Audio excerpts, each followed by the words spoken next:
अभी तक हम जो है लगभग 16 पॉइंट्स को डिस्कस कर चुके हैं, जिसमें हमने एनी फ्रैंक के बचपन के बारे में, उसके स्कूल के बारे में, उसके टीचर्स के बारे में, उसके स्कूल में रिज़ल्ट के दिन जो एक नर्वसनेस थी उसके बारे में पढ़ा। अब आगे हम कंटिन्यू करते हैं कि कैसे मैथ्स के जो टीचर है और उनका जो है एनी फ्रैंक को किस प्रकार से वो डील करते थे उसके टॉकेटिव नेचर को।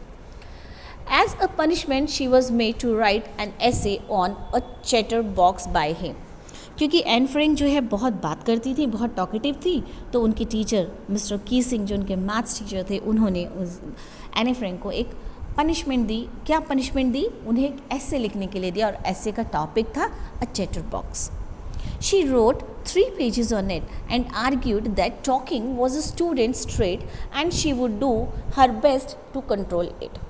एन फ्रैंक ने इस टॉपिक पर 3 पेज लिखे, और उसने जो ऐसे लिखा उसमें ये कई बार मेंशन किया कि बात करना एक स्टूडेंट का स्वभाव है।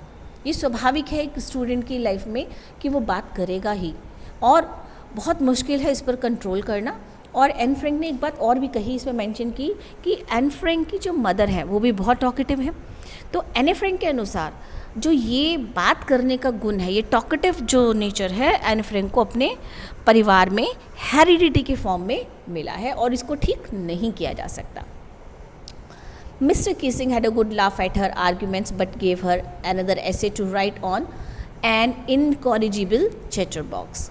मिस्टर कीसिंग जो थे, जब उन्होंने एनी फ्रैंक का ऐसे पढ़ा तो वो थोड़ा मुस्कुराए, हंसे, बट फिर भी उन्होंने जब एनी फ्रैंक ने बात करना जारी रखा, बातचीत करती रहती थी, बोलती रहती थी, तो मिस्टर कीसिंग ने उसे एक ऐसे और लिखने को दिया.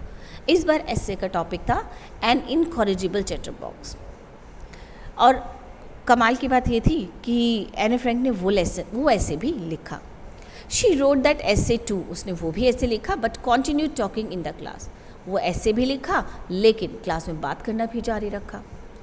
अब क्या होता है, अब मिस्टर कुक जो कीसिंग है, उनको जो है एनी फ्रैंक का ज़्यादा बात करने वाला जो स्वभाव है वो थोड़ा सा परेशान कर रहा था, डिस्टर्ब कर रहा था. तो अब वो क्या करते हैं, in the 3rd maths class, Mr. Keesing was so fed up with her talking and he asked her to write yet another essay titled Quack, Quack, Quack, said Mistress Chatterbox. अब जो 3rd मैथ्स की class हुई उसमें mister कीसिंग ने फिर से Anne Frank को एक ऐसे लिखने को दिया, और उस ऐसे को लिखने के लिए दिया क्योंकि वो बहुत फेडअप हो चुके थे, बहुत थक चुके थे, और उन्हें ऐसा लगता था कि एनी फ्रैंक जो है बात करने से क्लास डिस्टर्ब हो रही है. तो उन्होंने क्या किया, उसके बाद उन्होंने एक ऐसे और दिया एनी फ्रैंक को लिखने के लिए, और ऐसे का नाम था quack quack quack said mistress chatterbox. The class road with laughter. और जैसे ही उन्होंने ये ऐसे दिया, पूरी क्लास बहुत खिलखिलाकर हंसी. Annie's friend, who was good in writing poetry, offered to help her write the essay in verse. Annie Frank की जो दोस्त थी, जो सहेली थी, मित्र थी, वो क्या थी, वो पोइट्री राइटिंग में बहुत अच्छी थी. उन्होंने क्या किया, उन्होंने एनी फ्रैंक को सुझाव दिया कि वो उसके लिए एक पोइटिक फॉर्म में ऐसे लिखे. Annie, just to ensure the joke was on Mr. Keesing, wrote the essay in verse form. Anne Frank जो थी उसने वो ऐसे लिखा, एक कविता के रूप में लिखा, और इस तरीके से लिखा कि वो एक मजाक के रूप में था. किसके ऊपर? मिस्टर कीसिंग के ऊपर. She wrote a poem on mother duck. उन्होंने कैसे लिखा हुआ ऐसे, उन्होंने मदर डक पर एक पोएम लिखी, और जिसमें कौन था, फादर था, एक swan. With 3 babies duckling who were bitten to death by the father because they quack too much. उन्होंने क्या लिखा, उन्होंने एक फैमिली देखी जिसमें एक डक थी, उसके डकलिंग्स थे, 3 बेबी डकलिंग्स यानी 3 बत्तख के बच्चे थे, और उनका जो फादर स्वयं था. और उस कहानी, उस जो पोइटिक स्टोरी लिखी थी, उसमें क्या लिखा था कि कैसे जो है स्वान ने अपनी 3 बेबी डकलिंग्स को बाइट कर लिया और उनकी डेथ हो गई.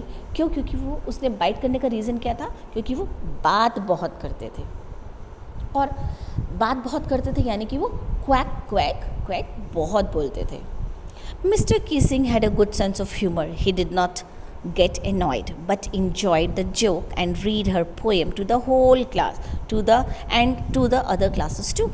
मिस्टर कीसिंग जो थे उनका जो सेंस ऑफ ह्यूमर था बहुत अच्छा था। वो इस बात से नाराज़ नहीं हुए, बल्कि उन्होंने इस जोक को एक चुटकुले को की तरह लिया, इस पोएम को, और उससे खुश हुए, हंसे, मुस्कुराए। और तो और उन्होंने उसको एनी फ्रैंक की क्लास में इस लेसन को रीड किया एंड और क्लासेस में भी रीड किया।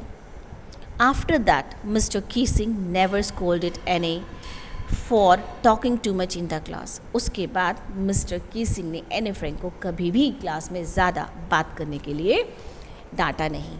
और यहीं पे जो है कहानी का ये जो अंश है जो कि लिया गया है एन फ्रैंक की book diary from the young girl से, इसका अंश यहीं ख़त्म होता है।